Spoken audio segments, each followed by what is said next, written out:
Hello dear students, learner welcome to civil centric. और देखिए आज हम लोग नेक्स्ट जो लेक्चर पढ़ रहे हैं इसमें फिर से हम लोग कुछ क्वेश्चंस और हैं जिसको डिस्कस करेंगे। तो देखिए 38 नंबर क्वेश्चन तक हम लोगों ने डिस्कशन कर लिया था। अब हम लोग क्वेश्चन नंबर 39 को डिस्कस करने जा रहे हैं। ठीक है, तो चलिए देखते हैं हम लोग इसमें क्या है। आपको कहा गया है कि the dynamic viscosity of an oil use for lubrication between the shaft and sleeve. आपको कहा गया है कि एक शाफ्ट है और एक स्लीव है। तो देखिए ये मेरे पास एक शाफ्ट है, सपोज दैट, क्लियर है, और इसके ऊपर एक स्लीव है। तो शाफ्ट पर एक स्लीव हम लोग लगा दे रहे हैं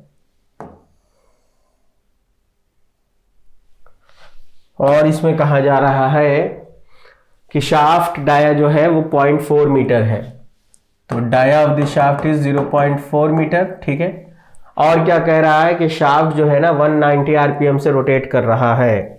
तो शाफ्ट जो है उस शाफ्ट में आपको कहा गया है कि शाफ्ट जो है कितने आरपीएम से रोटेट कर रहा है, 190 आरपीएम से। तो n is equal to 190 RPM, ये आपको क्वेश्चन में गिवन है। ठीक है, चलिए अब इसके अलावा कह रहा है कि calculate the power lost in the bearing for a sleeve length of 90 mm। आपको ये जो स्लीव लेंथ है ना वो आपको दे रहा है 90 mm।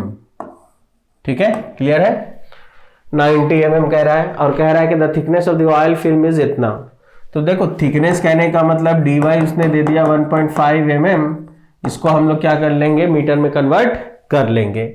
तो मीटर में कितना हो जाएगा, 0.0015।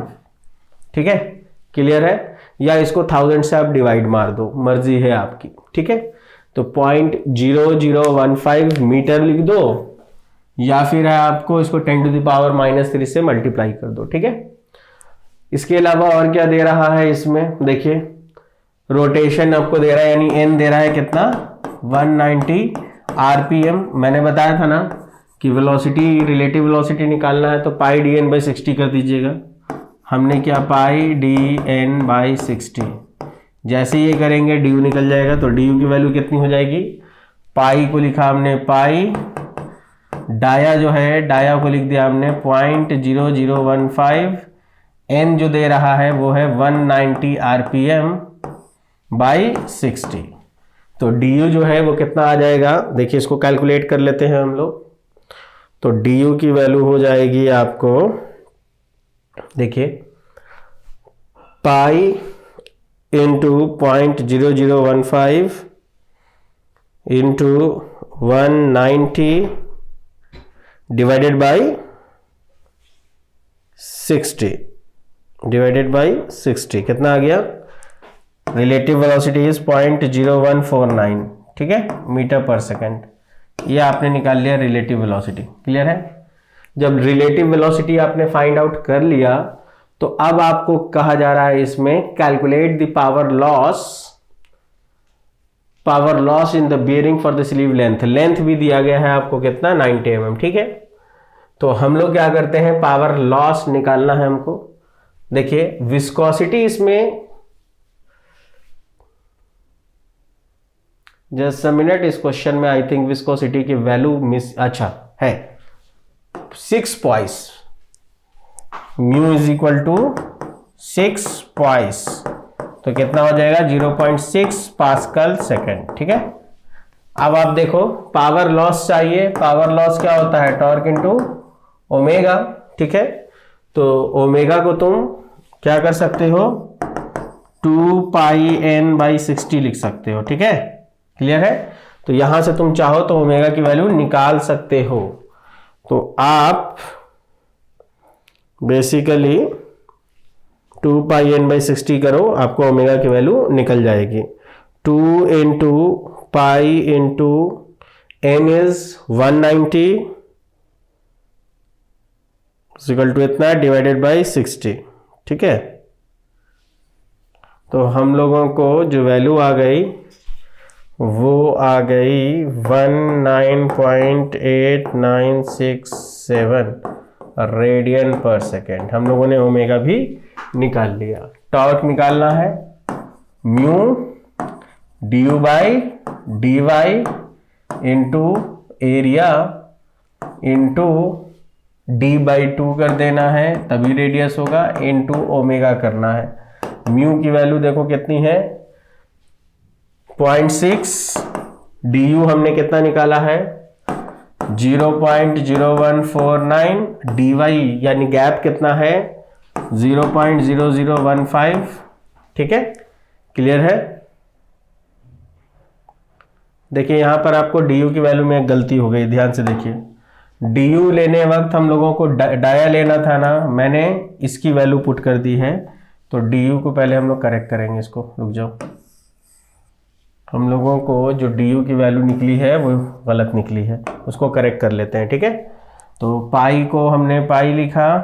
ठीक है, डाया जो है वो 0.4 है, 0.4 है इंटू 190/60।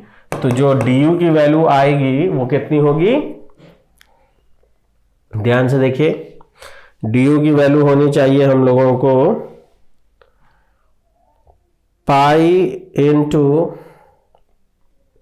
0.4 इंटू 190 इक्वल टू इतना डिवाइडेड बाई 60। ठीक है, तो du की वैल्यू जो होगी आपको 3.979 होगी मीटर पर सेकेंड।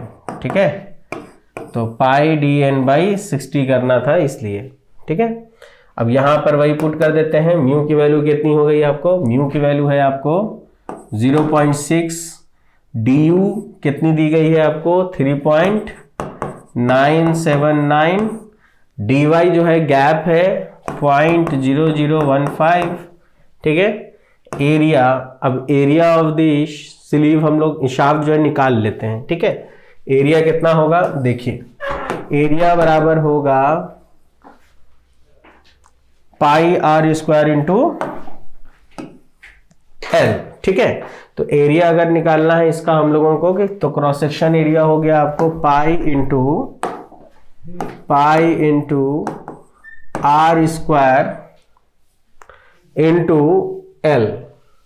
ठीक है, एल आपको कितना है, आर कितना है, सब हम लोग यहां रख देंगे, या इसको तुम π/4 d स्क्वायर इंटू एल भी लिख सकते हो। ठीक है, तो π/4 लिखा हमने, डाया चूंकि गिवन है 0.4 का स्क्वायर इंटू लेंथ, यानी कि स्लीव का लेंथ कितना दिया गया है 90 mm, तो 90/1000 कर देते हैं। ठीक है, तो इसको भी हम लोग निकाल के रख लेते हैं एरिया बराबर। तो आप यहां से एरिया निकाल लोगे, यहां से एरिया निकाल के यहां पुट कर देना है आपको।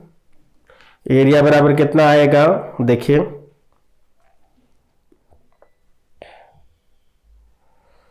एरिया बराबर अगर हम लोगों को निकालना है तो एरिया बराबर हो जाएगा आपको π/4 इंटू 0.4 इंटू 0.4 इंटू 90/1000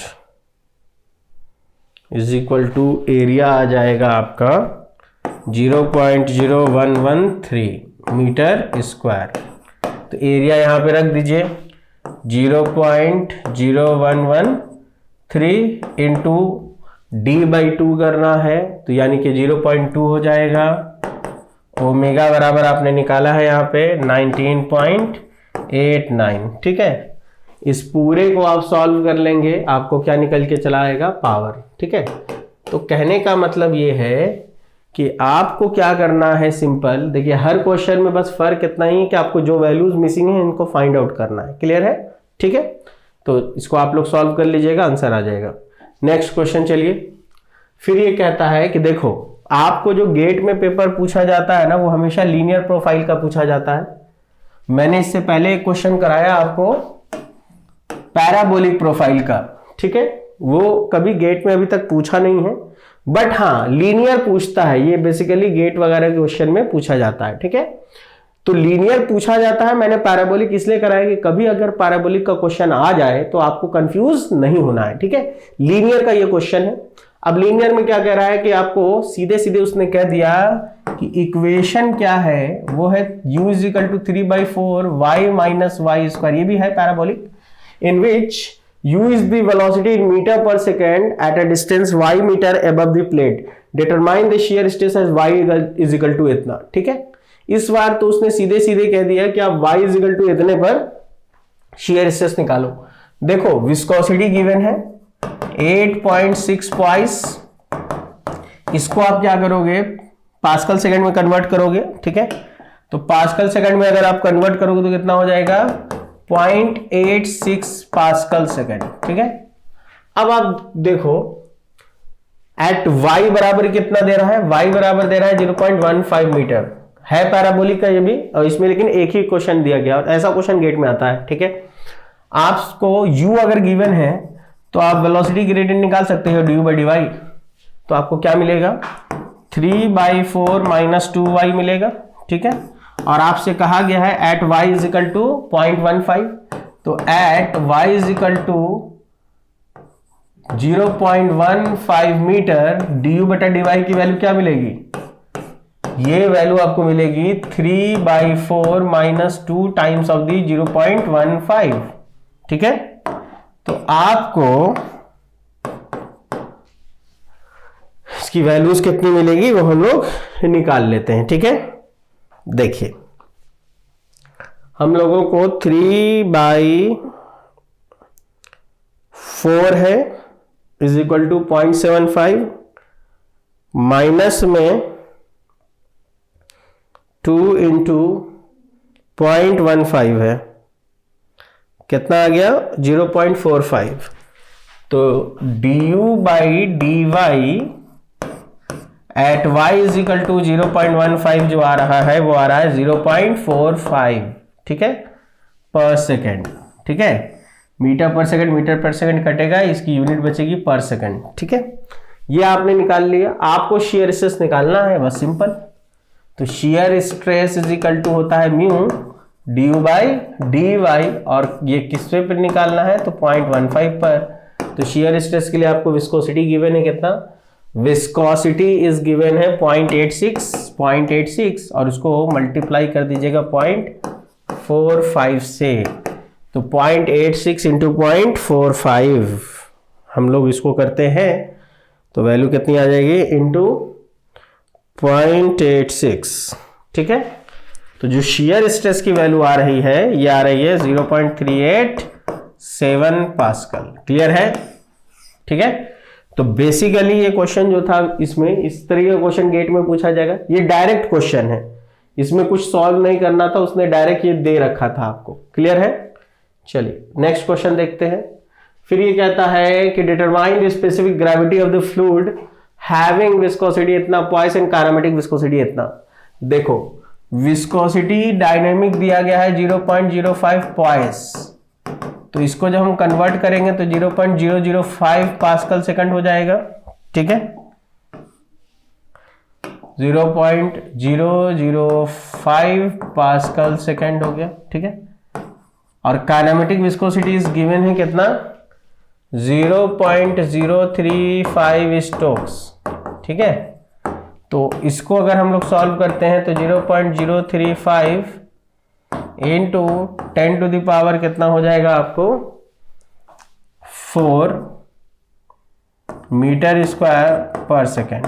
ठीक है, जस्ट अ मिनट, इसको अगर हम लोग करते हैं तो सेंटीमीटर स्क्वायर का मतलब हो गया इसमें -4। ठीक है, क्लियर है? अब आपको पता है कि kinematic viscosity is equal to mu by rho, तो रो बराबर क्या हो जाएगा डायनेमिक बाई काइनेमेटिक विस्कोसिटी, और आपको वैल्यूज गिवन है। डायनेमिक विस्कोसिटी कितनी है 0.005 एंड काइनेमेटिक विस्कोसिटी कितनी है 0.035 इंटू 10 टू द पावर -4। तो डेंसिटी कितनी आ जाएगी, देखिए 3 0 से 3 0 हमने कैंसिल आउट कर दिया, 5/7 है यानी 1/7 हो जाएगा। तो आपको वैल्यू मिलेगी इतना, और इसको हम जब 10 टू द पावर इतने से मल्टीप्लाई करेंगे तो डेंसिटी आएगी 1428.5 kg पर मीटर क्यूब।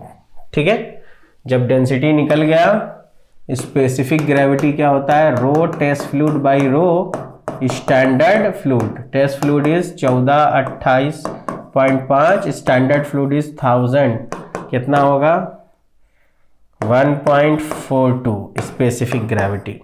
ठीक है, क्लियर है? ठीक है, तो सिंपल क्वेश्चन है, आपको बस कैलकुलेशन करना आना चाहिए। तो इससे पहले तक जो क्वेश्चन किया था हमने 40 था, ये क्वेश्चन नंबर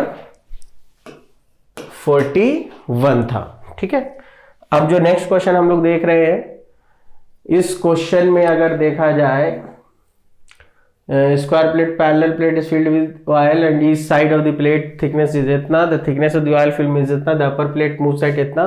देखो बेसिकली क्या है ना, ये क्वेश्चन इस तरीके का जो क्वेश्चन है, ये पहले अभी थोड़ी देर पहले भी हमने किया है। ठीक है, तो उस टाइप के क्वेश्चन को हम लोग दोबारा रिपीट ना करके कोशिश करेंगे कि वो आपको होमवर्क के लिए दिया जाए। ठीक है, तो फिलहाल के लिए आज के लेक्चर में हम लोग क्वेश्चन नंबर 41 तक ही रहने देते हैं। फर्दर जब नेक्स्ट लेक्चर पढ़ेंगे हम लोग, तो उसमें और क्वेश्चन को हम लोग डिस्कस करेंगे। ठीक है, तब तक के लिए गुड बाय, टेक केयर।